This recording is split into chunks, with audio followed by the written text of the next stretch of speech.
राजस्थान को नया मुख्यमंत्री तो मिल गया, लेकिन जिस तरीके से कयास जनता लगा रही थी कि एक ऐसा नाम सामने आया है जिसकी कहीं दूर दूर तक चर्चा भी नहीं थी, तो जिस तरीके से बताया जा रहा है कि एक्सपीरियंस की कमी भी खलेगी, ऐसी लोगों में चर्चा थी। लेकिन जिस तरीके से नए मुख्यमंत्री भजनलाल शर्मा एक्शन मोड में नज़र आ रहे हैं, तो लग नहीं रहा कि जिस तर्ज पर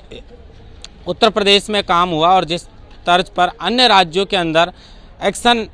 लिए गए मुख्यमंत्री के द्वारा, तो राजस्थान में भी ऐसा ही नज़र आ रहा है। पदभार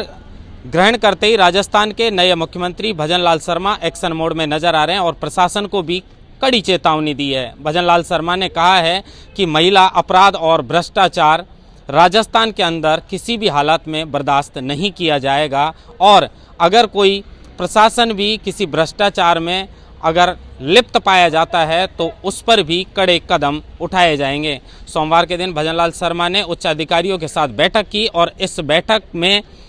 राजस्थान को लेकर आगामी 25 वर्ष का एक प्लान जो है वो 25 वर्ष के विजन को ध्यान में रखते हुए बनाने की जो है वो बात की है। लेकिन फिलहाल भजनलाल शर्मा ने कहा है कि 10 दिन के अंदर सभी अधिकारियों को निर्देश दिए हैं कि 10 दिन के अंदर राजस्थान के आगामी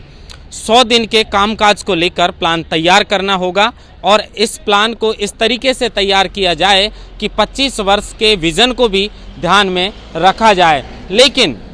बार बार भजनलाल शर्मा महिला अपराध भ्रष्टाचार के खिलाफ सख्त तेवर दिखाते हुए नजर आए। उनका कहना यही था कि राजस्थान में अब किसी भी सूरत में भ्रष्टाचार को बर्दाश्त नहीं किया जाएगा और जो सरकार की योजनाएं हैं उनमें हमारे जो चुनाव के दौरान जनता से वादे किए गए थे उनको भी ध्यान में रखना होगा और प्रधानमंत्री नरेंद्र मोदी की जो जन कल्याणकारी योजनाएं हैं उनको भी इसमें मद्देनजर रखते हुए पूरा रोड मैप एक तरीके से तैयार किया जाएगा। और अगर किसी भी कर्मचारी या अधिकारी की ये शिकायत आई कि वो भ्रष्टाचार के अंदर लिप्त है तो उसके खिलाफ सख्त से सख्त कार्रवाई करने के निर्देश भजनलाल शर्मा ने दिया। जिस तरीके की उम्मीदें राजस्थान की जनता लगा रही थी कि नए मुख्यमंत्री क्या करेंगे, लेकिन नए मुख्यमंत्री ने पहली बैठक के अंदर जनता को चौंका दिया है और साफ निर्देश दे दिए हैं कि अब राजस्थान का विकास तेजी से होगा और विकास के अंदर कोई रोड़ा बनता है तो उसे बर्दाश्त नहीं किया जाएगा। लिहाजा जो कर्मचारी हैं वो रोड मैप तैयार करने लग गए कि आगामी 100 दिन को लेकर राजस्थान में क्या क्या कामकाज करने हैं और इसकी जो रिपोर्ट है, जो प्लान उनके द्वारा तैयार किया जाएगा, उस प्लान की रिपोर्ट अगले 10 दिनों के अंदर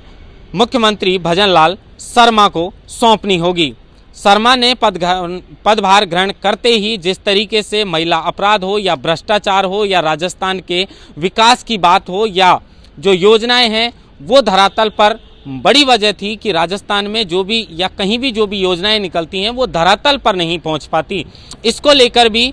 मुख्यमंत्री शर्मा ने जोर लगाया है और कहा है कि जो योजनाएं हैं वो धरातल पर दिखनी चाहिए और जब धरातल पर योजनाएं जाएंगी तभी सही मायने में राजस्थान का विकास हो सकेगा।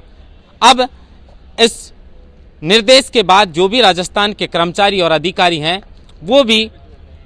एक तरीके से एक्शन मूड में नजर आ रहे हैं और उनका भी फिलहाल यही ध्यान होगा कि सूबे को नया नवेला मुख्यमंत्री मिला है, लिहाजा कामकाज में किसी भी तरीके की गलती नहीं हो और सही तरीके से राजस्थान को आगे ले जाने के लिए जो है वो रोड मैप तैयार किया जाए। फिलहाल 100 दिन जो आगामी 100 दिन हैं उसमें राजस्थान में क्या क्या योजनाएं लानी है और किस तरीके से राजस्थान को आगे लेकर जाना है, इसकी रणनीति बनाई जाएगी और 25 वर्ष के विजन को ध्यान में रखते हुए जो है वो पूरा प्लान तैयार किया जाएगा। लेकिन जिस तरीके से हम बार बार कह रहे हैं कि नए मुख्यमंत्री ने कड़े शब्दों में एक तरीके से निंदा की है कि कोई भी प्रशासनिक अधिकारी हो या फिर कर्मचारी वो किसी तरीके के भ्रष्टाचार में लिप्त नहीं पाया जाना चाहिए और दूसरी बात कि किसी भी हालत में राजस्थान में महिलाओं के अत्याचार को और भ्रष्टाचार को किसी भी सूरत में बर्दाश्त नहीं किया जाएगा। तो अब जनता यही कह रही है कि राजस्थान के नए मुख्यमंत्री भजनलाल शर्मा राजस्थान को एक तरीके से अच्छा सुशासन देंगे और प्रधानमंत्री नरेंद्र मोदी की जीरो जो भ्रष्टाचार की टॉलरेंस नीति है उस पर एक तरीके से जीरो टॉलरेंस पर काम करने की